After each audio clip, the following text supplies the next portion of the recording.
Again ಇಲ್ಲಿ number game matter ಆಗುತ್ತೆ. DK Shivakumar ಅವರು ಸಿಎಂ ಆಗಬೇಕು ಅಂತಂದ್ರೆ ಎಷ್ಟು ಜನ ಶಾಸಕರ ಬಲ ಬೇಕು ಅಂದ್ರೆ, ಈಗ ಬಿಜೆಪಿ ಜೊತೆಗೆ ಜೆಡಿಎಸ್ ನ ಜೊತೆಗೆ ಕೈ ಜೋಡಿಸಿ ಇವರು ತಮ್ಮ ಪಾರ್ಟಿಯಿಂದ ಎಂಎಲ್ಎಗಳನ್ನ ಕರ್ಕೊಂಡು ಬಂದು ತಾವು ಸಿಎಂ ಆಗಬೇಕು, ಕರ್ನಾಟಕದ ಏಕನಾಥ್ ಶಿಂದೆ ಆಗಬೇಕು ಅಂತಂದ್ರೆ ಎಷ್ಟು ಜನ ಎಂಎಲ್ಎಗಳು ಇವ್ರ ಜೊತೆಗೆ ಬರಬೇಕು, ಇದು ಮ್ಯಾಟರ್ ಆಗುತ್ತೆ. ಈಗ ಬಿಜೆಪಿಯಲ್ಲಿ 64 ಶಾಸಕರಿದ್ದಾರೆ, ಜನಾರ್ದನ್ ರೆಡ್ಡಿ ಅವರನ್ನು ಸೇರಿಸಿ 64 ಇದ್ದಾರೆ. ಜೆಡಿಎಸ್ ಅಲ್ಲಿ 18 ಜನ ಇದ್ದಾರೆ, 19 ಇದ್ರು, ಚನ್ನಪಟ್ಟಣದಲ್ಲಿ ಸೋತ್ರು, ಯೋಗೇಶ್ವರಲ್ಲಿ ಸಿಎಂ ಆದ್ರು, 18 ಆಯ್ತು. ಕಾಂಗ್ರೆಸ್ 81. ಹೇಗೆ ಅಂತಂದ್ರೆ ಇವರೇನಾದ್ರೂ 61 ಜನರನ್ನ ಕರ್ಕೊಂಡು ಬಂದ್ರೆ ಅಲ್ಲಿ ಉಳಿಯೋದು 81. ಸೊ ಬಹುಮತಕ್ಕೆ ಬೇಕಾಗೋದು 82. ಅಂದ್ರೆ ಅವೈಲಬಲ್ ಎಂಎಲ್ಎಗಳ ಲೆಕ್ಕಾಚಾರದಲ್ಲಿ ಹೇಳ್ತಾ ಇರೋದು. ರಿಮೈನಿಂಗ್ ಎಂಎಲ್ಎಸ್ ಕಾಂಗ್ರೆಸ್ ಅಲ್ಲಿ ಉಳಿಯೋದು 81. ಅವಾಗ 81 ಪ್ಲಸ್ 18 ಪ್ಲಸ್ 64 ಈಕ್ವಲ್ ಟು ಮಾಡಿದಾಗ ಡಿವೈಡೆಡ್ ಬೈ 2 ಅಂದ್ರೆ ಬಹುಮತಕ್ಕೆ ಬೇಕಾಗೋದು 82 ಆಗುತ್ತೆ. 81 ಆಗುತ್ತೆ ಪ್ಲಸ್ 1 82 ಬೇಕು. ಜಪ್ಪಯ್ಯ ಅಂದ್ರೂ ಕರ್ನಾಟಕದಲ್ಲಿ ಶಿಂದೆ ರೀತಿಯ ನಾಯಕ ಹುಟ್ಟಲ್ಲ ಅಂತ ಅನ್ಸುತ್ತೆ. ಅಷ್ಟೊಂದು ಜನ ಎಂಎಲ್ಎನ್ ಕರ್ಕೊಂಡ್ ಬರೋದು ಅಂದ್ರೆ ಏನು ತಮಾಷೆನಾ?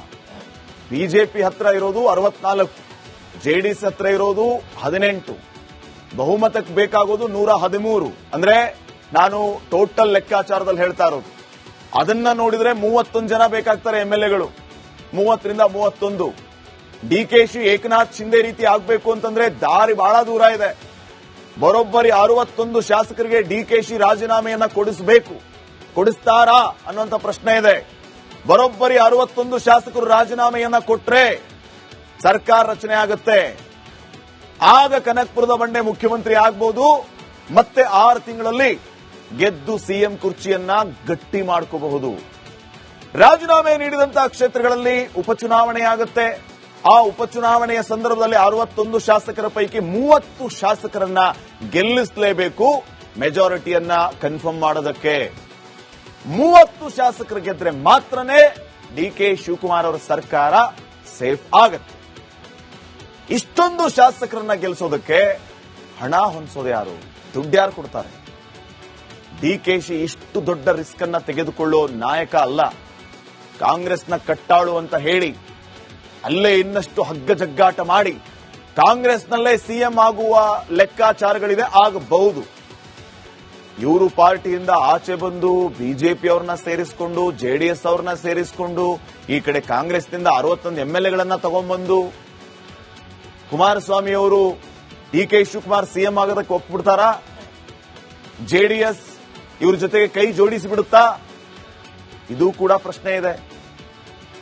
ಇವೆಲ್ಲವೂ ಕೂಡ ಪ್ರಶ್ನೆ ಆಗುತ್ತೆ. ಇದನ್ನ ಮೀರಿ ಡಿಕೆ ಶಿವಕುಮಾರ್ ಸಿಎಂ ಆಗುವಂತ ಲೆಕ್ಕಾಚಾರ ಇದು ಬಹುಶಃ ಸಾಧ್ಯವಾ ಅನ್ನುವಂತ ಪ್ರಶ್ನೆ ಇದೆ. ನೋಡೋಣ ಏನಾಗುತ್ತೆ ಅಂತ ಹೇಳಿ. ಇನ್ನು ನೆಕ್ಸ್ಟ್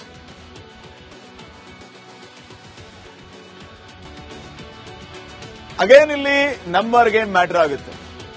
ಡಿಕೆ ಶಿವಕುಮಾರ್ ಅವರು ಸಿಎಂ ಆಗಬೇಕು ಅಂತಂದ್ರೆ ಎಷ್ಟು ಜನ ಶಾಸಕರ ಬಲ ಬೇಕು ಅಂದ್ರೆ, ಈಗ ಬಿಜೆಪಿ ಜೊತೆಗೆ ಜೆಡಿಎಸ್ ನ ಜೊತೆಗೆ ಕೈ ಜೋಡಿಸಿ ಇವರು ತಮ್ಮ ಪಾರ್ಟಿಯಿಂದ ಎಂಎಲ್ಎಗಳನ್ನ ಕರ್ಕೊಂಡು ಬಂದು ತಾವು ಸಿಎಂ ಆಗಬೇಕು, ಕರ್ನಾಟಕದ ಏಕನಾಥ್ ಶಿಂದೆ ಆಗಬೇಕು ಅಂತಂದ್ರೆ ಎಷ್ಟು ಜನ ಎಂಎಲ್ಎಗಳು ಇವ್ರ ಜೊತೆಗೆ ಬರಬೇಕು, ಇದು ಮ್ಯಾಟರ್ ಆಗುತ್ತೆ. ಈಗ ಬಿಜೆಪಿಯಲ್ಲಿ 64 ಶಾಸಕರಿದ್ದಾರೆ, ಜನಾರ್ದನ್ ರೆಡ್ಡಿ ಅವರನ್ನು ಸೇರಿಸಿ 64 ಇದ್ದಾರೆ. ಜೆಡಿಎಸ್ ಅಲ್ಲಿ 18 ಜನ ಇದ್ದಾರೆ, 19 ಇದ್ರು, ಚನ್ನಪಟ್ಟಣದಲ್ಲಿ ಸೋತ್ರು, ಯೋಗೇಶ್ವರಲ್ಲಿ ಸಿಎಂ ಆದ್ರು, 18 ಆಯ್ತು. ಕಾಂಗ್ರೆಸ್ 81. ಹೇಗೆ ಅಂತಂದ್ರೆ ಇವರೇನಾದ್ರೂ 61 ಜನರನ್ನ ಕರ್ಕೊಂಡು ಬಂದ್ರೆ ಅಲ್ಲಿ ಉಳಿಯೋದು 81. ಸೊ ಬಹುಮತಕ್ಕೆ ಬೇಕಾಗೋದು 82. ಅಂದ್ರೆ ಅವೈಲಬಲ್ ಎಂಎಲ್ಎಗಳ ಲೆಕ್ಕಾಚಾರದಲ್ಲಿ ಹೇಳ್ತಾ ಇರೋದು. ರಿಮೈನಿಂಗ್ ಎಂಎಲ್ಎಸ್ ಕಾಂಗ್ರೆಸ್ ಅಲ್ಲಿ ಉಳಿಯೋದು 81. ಅವಾಗ 81 ಪ್ಲಸ್ 18 ಪ್ಲಸ್ 64 ಈಕ್ವಲ್ ಟು ಮಾಡಿದಾಗ ಡಿವೈಡೆಡ್ ಬೈ 2 ಅಂದ್ರೆ ಬಹುಮತಕ್ಕೆ ಬೇಕಾಗೋದು 82 ಆಗುತ್ತೆ. 81 ಆಗುತ್ತೆ ಪ್ಲಸ್ 1 82 ಬೇಕು. ಜಪ್ಪಯ್ಯ ಅಂದ್ರೂ ಕರ್ನಾಟಕದಲ್ಲಿ ಶಿಂದೆ ರೀತಿಯ ನಾಯಕ ಹುಟ್ಟಲ್ಲ ಅಂತ ಅನ್ಸುತ್ತೆ. ಅಷ್ಟೊಂದು ಜನ ಎಂಎಲ್ಎನ್ ಕರ್ಕೊಂಡ್ ಬರೋದು ಅಂದ್ರೆ ಏನು ತಮಾಷೆನಾ? ಬಿಜೆಪಿ ಹತ್ರ ಇರೋದು 64, ಜೆಡಿಎಸ್ ಹತ್ರ ಇರೋದು 18, ಬಹುಮತಕ್ಕೆ ಬೇಕಾಗೋದು 113. ಅಂದ್ರೆ ನಾನು ಟೋಟಲ್ ಲೆಕ್ಕಾಚಾರದಲ್ಲಿ ಹೇಳ್ತಾ ಇರೋದು. ಅದನ್ನ ನೋಡಿದ್ರೆ 31 ಜನ ಬೇಕಾಗ್ತಾರೆ ಎಂಎಲ್ಎಗಳು, 30ರಿಂದ 31. ಡಿಕೆಶಿ ಏಕನಾಥ್ ಶಿಂದೆ ರೀತಿ ಆಗ್ಬೇಕು ಅಂತಂದ್ರೆ ದಾರಿ ಬಹಳ ದೂರ ಇದೆ. ಬರೋಬ್ಬರಿ 61 ಶಾಸಕರಿಗೆ ಡಿಕೆಶಿ ರಾಜೀನಾಮೆಯನ್ನ ಕೊಡಿಸಬೇಕು. ಕೊಡಿಸ್ತಾರಾ ಅನ್ನುವಂತ ಪ್ರಶ್ನೆ ಇದೆ. ಬರೋಬ್ಬರಿ 61 ಶಾಸಕರು ರಾಜೀನಾಮೆಯನ್ನ ಕೊಟ್ರೆ ಸರ್ಕಾರ ರಚನೆ ಆಗುತ್ತೆ. ಆಗ ಕನಕಪುರದ ಬಂಡೆ ಮುಖ್ಯಮಂತ್ರಿ ಆಗ್ಬಹುದು. ಮತ್ತೆ 6 ತಿಂಗಳಲ್ಲಿ ಗೆದ್ದು ಸಿಎಂ ಕುರ್ಚಿಯನ್ನ ಗಟ್ಟಿ ಮಾಡ್ಕೋಬಹುದು. ರಾಜೀನಾಮೆ ನೀಡಿದಂತಹ ಕ್ಷೇತ್ರಗಳಲ್ಲಿ ಉಪಚುನಾವಣೆಯಾಗುತ್ತೆ. ಆ ಉಪಚುನಾವಣೆಯ ಸಂದರ್ಭದಲ್ಲಿ 61 ಶಾಸಕರ ಪೈಕಿ 30 ಶಾಸಕರನ್ನ ಗೆಲ್ಲಿಸಲೇಬೇಕು ಮೆಜಾರಿಟಿಯನ್ನ ಕನ್ಫರ್ಮ್ ಮಾಡೋದಕ್ಕೆ.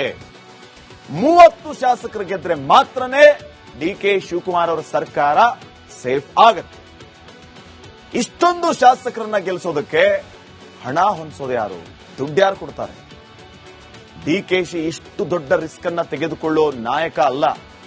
ಕಾಂಗ್ರೆಸ್ನ ಕಟ್ಟಾಳು ಅಂತ ಹೇಳಿ ಅಲ್ಲೇ ಇನ್ನಷ್ಟು ಹಗ್ಗ ಜಗ್ಗಾಟ ಮಾಡಿ ಕಾಂಗ್ರೆಸ್ನಲ್ಲೇ ಸಿಎಂ ಆಗುವ ಲೆಕ್ಕಾಚಾರಗಳಿದೆ, ಆಗಬಹುದು.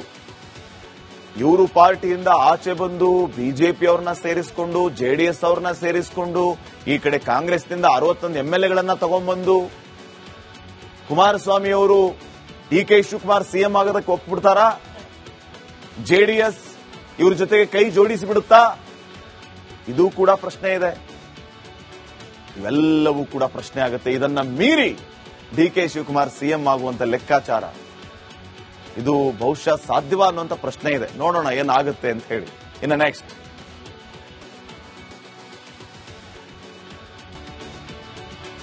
ಅಗೇನ್ ಇಲ್ಲಿ ನಂಬರ್ ಗೇಮ್ ಮ್ಯಾಟರ್ ಆಗುತ್ತೆ. ಡಿಕೆ ಶಿವಕುಮಾರ್ ಅವರು ಸಿಎಂ ಆಗಬೇಕು ಅಂತಂದ್ರೆ ಎಷ್ಟು ಜನ ಶಾಸಕರ ಬಲ ಬೇಕು ಅಂದ್ರೆ, ಈಗ ಬಿಜೆಪಿ ಜೊತೆಗೆ ಜೆಡಿಎಸ್ ನ ಜೊತೆಗೆ ಕೈ ಜೋಡಿಸಿ ಇವರು ತಮ್ಮ ಪಾರ್ಟಿಯಿಂದ ಎಂಎಲ್ಎಗಳನ್ನ ಕರ್ಕೊಂಡು ಬಂದು ತಾವು ಸಿಎಂ ಆಗಬೇಕು, ಕರ್ನಾಟಕದ ಏಕನಾಥ್ ಶಿಂದೆ ಆಗಬೇಕು ಅಂತಂದ್ರೆ ಎಷ್ಟು ಜನ ಎಂಎಲ್ಎಗಳು ಇವ್ರ ಜೊತೆಗೆ ಬರಬೇಕು? ಇದು ಮ್ಯಾಟರ್ ಆಗುತ್ತೆ. ಈಗ ಬಿಜೆಪಿಯಲ್ಲಿ 64 ಶಾಸಕರಿದ್ದಾರೆ. ಜನಾರ್ದನ್ ರೆಡ್ಡಿ ಅವರನ್ನು ಸೇರಿಸಿ 64 ಇದ್ದಾರೆ. ಜೆಡಿಎಸ್ ಅಲ್ಲಿ 18 ಜನ ಇದ್ದಾರೆ. 19 ಇದ್ರು, ಚನ್ನಪಟ್ಟಣದಲ್ಲಿ ಸೋತರು, ಯೋಗೇಶ್ವರಲ್ಲಿ ಸಿಎಂ ಆದ್ರು, 18 ಆಯ್ತು. ಕಾಂಗ್ರೆಸ್ 81. ಹೇಗೆ ಅಂತಂದ್ರೆ ಇವರೇನಾದ್ರೂ 61 ಜನರನ್ನ ಕರ್ಕೊಂಡು ಬಂದ್ರೆ ಅಲ್ಲಿ ಉಳಿಯೋದು 81. ಸೊ ಬಹುಮತಕ್ಕೆ ಬೇಕಾಗೋದು 82. ಅಂದ್ರೆ ಅವೈಲಬಲ್ ಎಂಎಲ್ಎಗಳ ಲೆಕ್ಕಾಚಾರದಲ್ಲಿ ಹೇಳ್ತಾ ಇರೋದು. ರಿಮೈನಿಂಗ್ ಎಂಎಲ್ಎಸ್ ಕಾಂಗ್ರೆಸ್ ಅಲ್ಲಿ ಉಳಿಯೋದು 81. ಅವಾಗ 81 ಪ್ಲಸ್ 18 ಪ್ಲಸ್ 64 ಈಕ್ವಲ್ ಟು ಮಾಡಿದಾಗ ಡಿವೈಡೆಡ್ ಬೈ 2 ಅಂದ್ರೆ ಬಹುಮತಕ್ಕೆ ಬೇಕಾಗೋದು 82 ಆಗುತ್ತೆ. 81 ಆಗುತ್ತೆ ಪ್ಲಸ್ 1 82 ಬೇಕು. ಜಪ್ಪಯ್ಯ ಅಂದ್ರೂ ಕರ್ನಾಟಕದಲ್ಲಿ ಶಿಂದೆ ರೀತಿಯ ನಾಯಕ ಹುಟ್ಟಲ್ಲ ಅಂತ ಅನ್ಸುತ್ತೆ. ಅಷ್ಟೊಂದು ಜನ ಎಂಎಲ್ಎನ್ ಕರ್ಕೊಂಡ್ ಬರೋದಂದ್ರೆ ಏನ್ ತಮಾಷೆನಾ?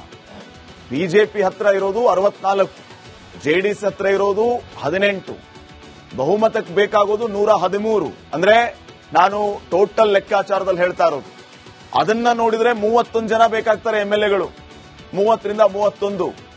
ಡಿಕೆಶಿ ಏಕನಾಥ್ ಶಿಂದೆ ರೀತಿ ಆಗ್ಬೇಕು ಅಂತಂದ್ರೆ ದಾರಿ ಬಹಳ ದೂರ ಇದೆ. ಬರೋಬ್ಬರಿ 61 ಶಾಸಕರಿಗೆ ಡಿಕೆಶಿ ರಾಜೀನಾಮೆಯನ್ನ ಕೊಡಿಸಬೇಕು. ಕೊಡಿಸ್ತಾರಾ ಅನ್ನುವಂತ ಪ್ರಶ್ನೆ ಇದೆ. ಬರೋಬ್ಬರಿ 61 ಶಾಸಕರು ರಾಜೀನಾಮೆಯನ್ನ ಕೊಟ್ರೆ ಸರ್ಕಾರ ರಚನೆ ಆಗುತ್ತೆ. ಆಗ ಕನಕಪುರದ ಬಂಡೆ ಮುಖ್ಯಮಂತ್ರಿ ಆಗಬಹುದು. ಮತ್ತೆ 6 ತಿಂಗಳಲ್ಲಿ ಗೆದ್ದು ಸಿಎಂ ಕುರ್ಚಿಯನ್ನ ಗಟ್ಟಿ ಮಾಡ್ಕೋಬಹುದು. ರಾಜೀನಾಮೆ ನೀಡಿದಂತಹ ಕ್ಷೇತ್ರಗಳಲ್ಲಿ ಉಪಚುನಾವಣೆಯಾಗುತ್ತೆ. ಆ ಉಪಚುನಾವಣೆಯ ಸಂದರ್ಭದಲ್ಲಿ 61 ಶಾಸಕರ ಪೈಕಿ 30 ಶಾಸಕರನ್ನ ಗೆಲ್ಲಿಸಲೇಬೇಕು ಮೆಜಾರಿಟಿಯನ್ನ ಕನ್ಫರ್ಮ್ ಮಾಡೋದಕ್ಕೆ. 30 ಶಾಸಕರು ಗೆದ್ರೆ ಮಾತ್ರನೇ ಡಿಕೆ ಶಿವಕುಮಾರ್ ಅವರ ಸರ್ಕಾರ ಸೇಫ್ ಆಗುತ್ತೆ. ಇಷ್ಟೊಂದು ಶಾಸಕರನ್ನ ಗೆಲ್ಲಿಸೋದಕ್ಕೆ ಹಣ ಹೊಂದಿಸೋದು ಯಾರು? ದುಡ್ಡು ಯಾರು ಕೊಡ್ತಾರೆ?